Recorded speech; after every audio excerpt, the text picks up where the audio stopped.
ಈಗಾಗಲೇ ಶುರುವಾಗಿದೆ. ನಮ್ಮ ರಾಜ್ಯ ಕಾಂಗ್ರೆಸ್ ಪಕ್ಷದ ನಾಯಕರುಗಳು ಈಗಾಗಲೇ 2 ಜನ ಅಭ್ಯರ್ಥಿಗಳನ್ನು ನಮಗೆ ಈಗಾಗಲೇ ಕೊಟ್ಟಿದ್ದಾರೆ. ಒಬ್ಬರು 500 ಮಂಜುನಾಥ್ ಪದವೀಧರ ಕ್ಷೇತ್ರದಿಂದಲೂ ಮತ್ತು ಶಿಕ್ಷಕರ ಕ್ಷೇತ್ರದಿಂದ ಕೆ ಮಂಜುನಾಥ್ ಅವರಿಗೆ ಆಯ್ಕೆ ಮಾಡಿದ್ದಾರೆ. ಈಗಾಗಲೇ ಎಲ್ಲ ಕಡೆ ಪ್ರಚಾರ ಶುರುವಾಗಿದೆ. ಈ ವಿಧಾನ ಪರಿಷತ್ತಿನ ಈ ಚುನಾವಣೆ ಬಹಳ ಪ್ರಮುಖವಾದಂಥ ಒಂದು ಚುನಾವಣೆ. ಇದು ನಮಗೆ ಮೇಲ್ಮನೆಯಲ್ಲಿ ಬಿಲ್ಗಳು ಪಾಸ್ ಆಗಬೇಕಾದ್ರೆ ಬಹಳ ಪ್ರಮುಖವಾದಂಥ ಒಂದು ಅಸ್ತ್ರ ಇದೆ. ನಮ್ಮಲ್ಲಿ ಕಮ್ಮಿ ಇದೆ. ಈಗಾಗಲೇ JDS ಮತ್ತು BJP ನೇತೃತ್ವದ ಅಧ್ಯಕ್ಷರು ಈಗಾಗಲೇ ಇದ್ದಾರೆ.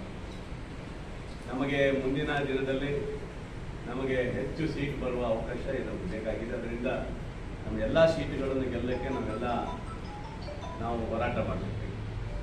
ಇವತ್ತು ನಮ್ಮ ಪದವೀಧರ ಕ್ಷೇತ್ರದಿಂದ ಒಂದು ಒಳ್ಳೆಯ ಅಭ್ಯರ್ಥಿಯನ್ನು ಕೊಟ್ಟಿದ್ದಾರೆ. ಬಹುಶಃ ಹೋರಾಟಗಾರರು, ಜನಪರವಾದಂಥ ಕಾಳಜಿರುವಂಥವರು ಮತ್ತು ಎಲ್ಲ ನಮ್ಮ ರಾಜಕೀಯ ರಂಗದಲ್ಲಿ ಕ್ಷೇತ್ರದಲ್ಲಿ ಗುರುತಿಸಿಕೊಂಡು ನೋಡಿ ಬಂದಂಥವ್ರು ಮತ್ತು ಎಲ್ಲ ಜನರ ಪರವಾಗಿ, ರೈತರ ಪರವಾಗಿ, ಕಾರ್ಮಿಕರ ಪರವಾಗಿ ಇರ್ಬೋದು, ಇನ್ನೊಂದು ಇರ್ಬೋದು, ಪ್ರತಿಯೊಂದು ಹಂತದಲ್ಲೂ ಸಹ ಜನಪರವಾಗಿರುವಂಥ 500 ಮಂಜುನಾಥ್ ಅವ್ರನ್ನ ನಾವು ಅಭ್ಯರ್ಥಿಯಾಗಿ ಮಾಡಿದ್ವಿ. ಅವರು ಸಹ ಭಾರಿ ಬಹುಮತದಿಂದ ಗೆಲ್ಲಬೇಕು ಅನ್ನೋದು ನಮ್ಮೆಲ್ಲರ ಒಂದು ಹೋರಾಟ. ಅದ್ರ ಜೊತೆಗೆ ಕೆ ಮಂಜುನಾಥ್ ಅವರು ಶಿಕ್ಷಕರ ಕ್ಷೇತ್ರದಿಂದ ಆಯ್ಕೆ ಅವರು ಸಹ ಶಿಕ್ಷಕರಾಗಿ ನಿವೃತ್ತಿ ಒಂದು ಉತ್ತಮವಾದಂಥ ವಾಗ್ಮಿಗಿದ್ದಾರೆ. ಒಳ್ಳೆಯ ಕೆಲಸಗಾರರು. ಅವರು ಸಹ ಹಿಂದೆ ಒಂದು ಸರಿ ನಿಂತಿದ್ರು, ಓದಿದ್ರು. ಈಗ ಮತ್ತೆ ನಮ್ಮ ಕಾಂಗ್ರೆಸ್ ಪಕ್ಷ ಅವರಿಗೆ ಟಿಕೆಟ್ ಕೊಟ್ಟಿದೆ. ನಮ್ಮ ಕೂರ್ಗಿನ ನಮ್ಮ ಕಾಂಗ್ರೆಸ್ ಪಕ್ಷದ ಜಿಲ್ಲಾ ಅಧ್ಯಕ್ಷರು ಸಹ ಆಗಿ ಕೆಲಸ ಮಾಡಿದಂಥವ್ರು. ಒಳ್ಳೆಯ ಹೆಸರಿದೆ ಅವರಿಗೂ ಸಹ. ಕೆ ಮಂಜುನಾಥ್ ಕುಮಾರ್ ಅಂತ ಕೂರ್ಗಿನವರು, ಅವರು ಸಹ ಒಳ್ಳೆಯ ಅಭ್ಯರ್ಥಿಯಾಗಿದ್ದಾರೆ. ಅವರು ಸಹ ಒಳ್ಳೆಯ ರೀತಿಯಲ್ಲಿ ಗೆಲ್ಲಿಸಬೇಕು ಅನ್ನೋದು ನಮ್ಮೆಲ್ಲರ ಉದ್ದೇಶ. ಇದು ಇಟ್ಕೊಂಡು ಇವತ್ತು ಶಿಕ್ಷಕರ ಏನು ಪದವೀಧರಿದ್ದಾರೆ ಅವರ ಶಿಕ್ಷಕರ ಕೊರತೆಗಳು ಏನೇನಿದೋ ಅವನ್ನೆಲ್ಲ ತುಂಬುವಂಥ ಕೆಲಸದಲ್ಲಿ ರಾಜ್ಯ ಸರ್ಕಾರ ಸಂಪೂರ್ಣವಾಗಿ ನಮ್ಮ ಮನೆ ಹೊತ್ಕೊಂಡಿದೆ. ಇವತ್ತು ಭಾಳಷ್ಟು ಜನ ಶಿಕ್ಷಕರು ಏನಾದರೂ NPS ಮತ್ತು ನಮ್ಮ OPS ಅದನ್ನೇ ಭಾರಿ ಅವರು ಹೋರಾಟ ಮಾಡಿ ಇಡೀ ರಾಜ್ಯಾದ್ಯಂತ ಗಮನ ಸೆಳೆದಿದ್ದಾರೆ. ಈಗ ಚುನಾವಣೆ ನೀತಿ ಸಮಿತಿ ಇರೋದ್ರಿಂದ ನಾವು ಯಾವುದೇ ಭರವಸೆ ಕೊಡೋಕ್ಕಾಗಲ್ಲ. ನಾವು ಶಿಕ್ಷಕರಿಗೆ ಹೇಳೋದಿಷ್ಟೇ, ಸರ್ಕಾರ ನಮ್ಮದಿದೆ, ಮುಖ್ಯಮಂತ್ರಿ ನಮ್ಮದಿದೆ, ಉಪಮುಖ್ಯಮಂತ್ರಿಗಳಿದ್ದಾರೆ. ನಿಮ್ಮ ಯಾವ ಬೇಡಿಕೆಗಳಿದ್ದಾವೋ ಅವೆಲ್ಲವನ್ನ ಈಡೇರಿಸುವ ಇದರಲ್ಲಿ ಹೆಚ್ಚಿನ ಒತ್ತನ್ನು ಕೊಡಲಿಕ್ಕೆ ನಾನು ಸಹ ಒಬ್ಬ ಶಾಸಕನಾಗಿ ಶಿಕ್ಷಕರ ಪರವಾಗಿ, ಪದವೀಧರರ ಪರವಾಗಿ ಖಂಡಿತ ನಾನು ನಿಮ್ಮ ಜೊತೆಗೆ ನಿಲ್ತೀನಿ ಅನ್ನೋದೊಂದು ಭರವಸೆ ನಾನು. ಯಾಕಂದರೆ ಅವರ ಹೋರಾಟಕ್ಕೆ ನಾನು ಇನ್ನೂ ಬೆಂಬಲ ಕೊಟ್ಟಿದ್ದೀನಿ.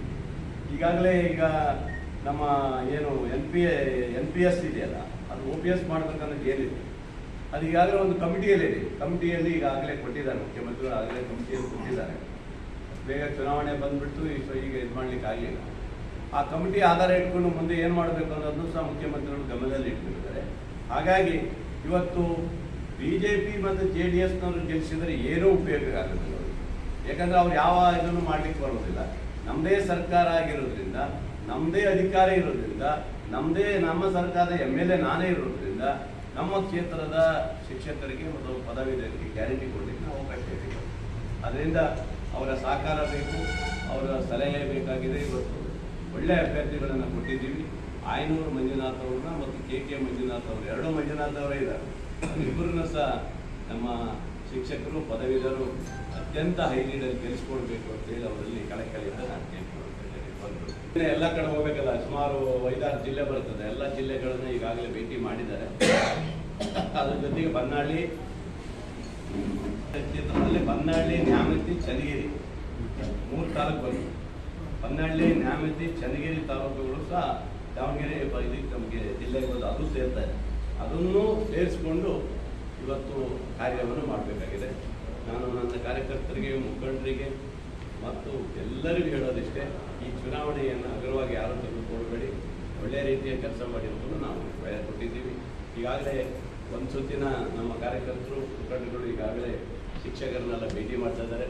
ನಾನು ಸಹ ಇವತ್ತಿಂದ ಕಾಲೇಜುಗಳಿಗೆ 29ರಿಂದ ಹೈಸ್ಕೂಲ್ ಶುರುವಾಗ್ತಾ, ಹೈಸ್ಕೂಲಿಗೂ ಸಹ ಸ್ವತಃ ಗೋಪಾಲಕೃಷ್ಣ ಬೇಡೂರು ಸಹ ಎಲ್ಲ ಹೈಸ್ಕೂಲಿಗೂ ಭೇಟಿ ಕೊಡ್ತೇನೆ. ಎಲ್ಲ ಕಾಲೇಜಿಗೂ ಭೇಟಿ ಕೊಡ್ತೇನೆ, ಎಲ್ಲ ಆಫೀಸಿಗೂ ಭೇಟಿ ಕೊಟ್ಟು ನನ್ನ ಅಭ್ಯರ್ಥಿಗಳ ಪರವಾಗಿ ನಾನು ಸಹ ಮತಯಾಚನೆ ಮಾಡ್ತೀನಿ. ಇತ್ತೀಚೆಗೆ ಕುಮಾರಸ್ವಾಮಿ ಅವರು ಹತಾಶರಾಗ್ತಾರೆ.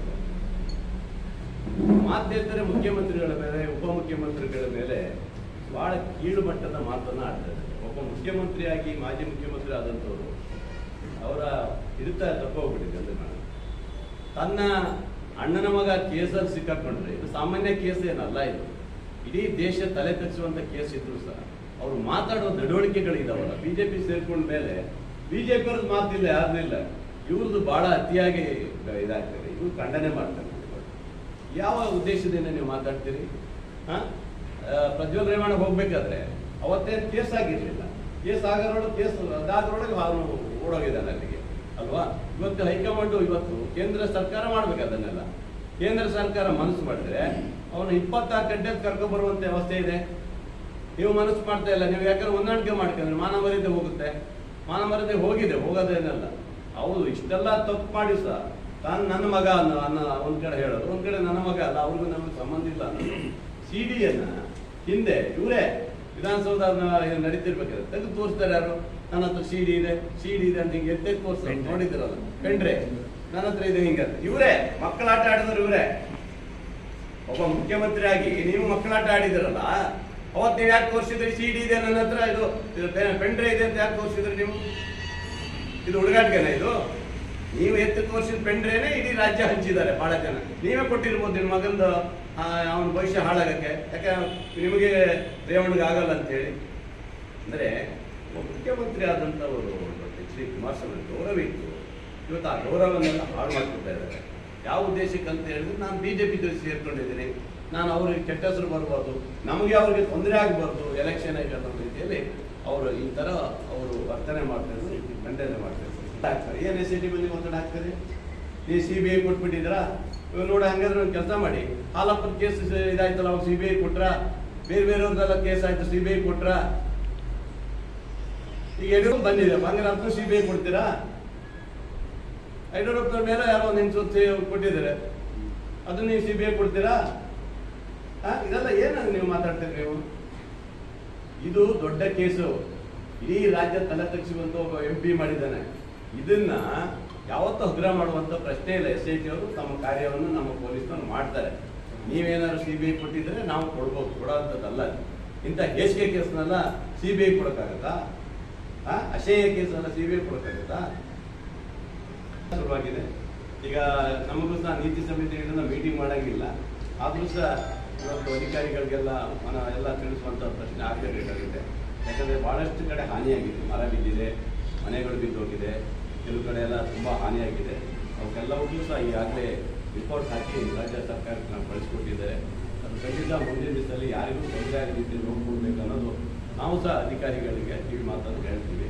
ಎಲ್ಲ ಅಧಿಕಾರಿಗಳು ಸಹ ತಮ್ಮ ವ್ಯಾಪ್ತಿಯಲ್ಲಿ ಏನೇನು ನಡೀತದೆ ಅದೆಲ್ಲವನ್ನು ಮಾಹಿತಿ ಕೊಡೋ ಮೂಲಕ ಜನರಿಗೆ ಯಾವುದು ತೊಂದರೆ ಆಗಿ ನೋಡ್ಕೊಳ್ಳೋ ಕೆಲಸ ನಾವು ಮಾಡಬೇಕು. ಯಾಕಂದ್ರೆ ನಮ್ಮ ಸರ್ಕಾರದ ಮೇಲೆ ನೀತಿ ಸಮಿತಿ ಬಂದ ಮೇಲೆ ನಮ್ಮ ಎಲ್ಲ ಕೆಲಸಗಳು ಬಾಕಿ ಬಿಡ್ಬೋದು.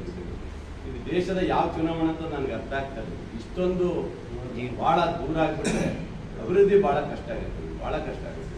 ಯಾಕಂದ್ರೆ ನೋಡಿ, ಈಗ ಒಂದೂವರೆ ಅಭಿವೃದ್ಧಿ ಬಂತು. ನಾವು ಯಾವುದೇ ಒಂದು ಆಫೀಸಿಗೆ ಹೋಗಂಗಿಲ್ಲ, ಆಫೀಸ್ ಹತ್ರ ಮಾತಾಡಂಗಿಲ್ಲ.